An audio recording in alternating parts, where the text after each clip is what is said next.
Nagpadayang investigasyon sa Regional Internal Affairs Service 11 sa kaso sa mga gipang tanggal nga pulis sa Davao City. Nakatakdang dunggon ang kabahin sa mga pulis kalabot sa mga napatay nga drug suspect sa war on drugs sa syudad. Ani ang report ni John D. Esteban. Sumala ni PRO 11 spokesperson Police Major Catherine De La Rey, nakatakdang magpahigayon og pre-hearing ang Regional Internal Affairs Service o RIAS 11.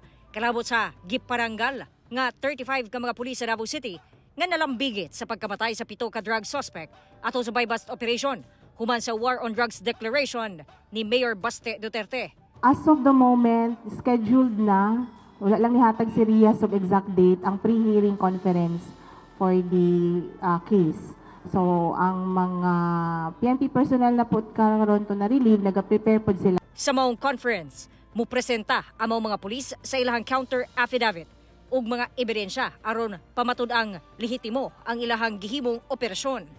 Ang officer in charge sa DCPO nga si Police Colonel Rolindo Sugilon miingon nga dili angay malong moral ang mga pulis human sa mass relief. Yun yung pinapaintinding ko sa kanila na hindi tayo pwedeng affected kasi yung siniserbisyuhan natin, yung buong community, lalong-lalo na yung Davao City. So, tayo pa rin yung talo dyan kasi trabaho natin yan. Nakita ko naman, naintindihan nila. Gisiguro sab ni Sugilon nga musubay sa PNP operating procedure ang mga ipahigayong illegal drug operation sa syudad. Aban wala daw kini nagpasabot nga musugot na lang ang pulis nga mabutang sa alanganin ang ilahang kinabuhi. Kapulisan dili dapat mataha or magduha-duha. As long as we are doing the right thing, magkakaso man tayo or hindi after the operation, we are very confident na malalampasan natin kung ano man yan. Kauban si Jojo Solarte sa kamera. Ako si John D.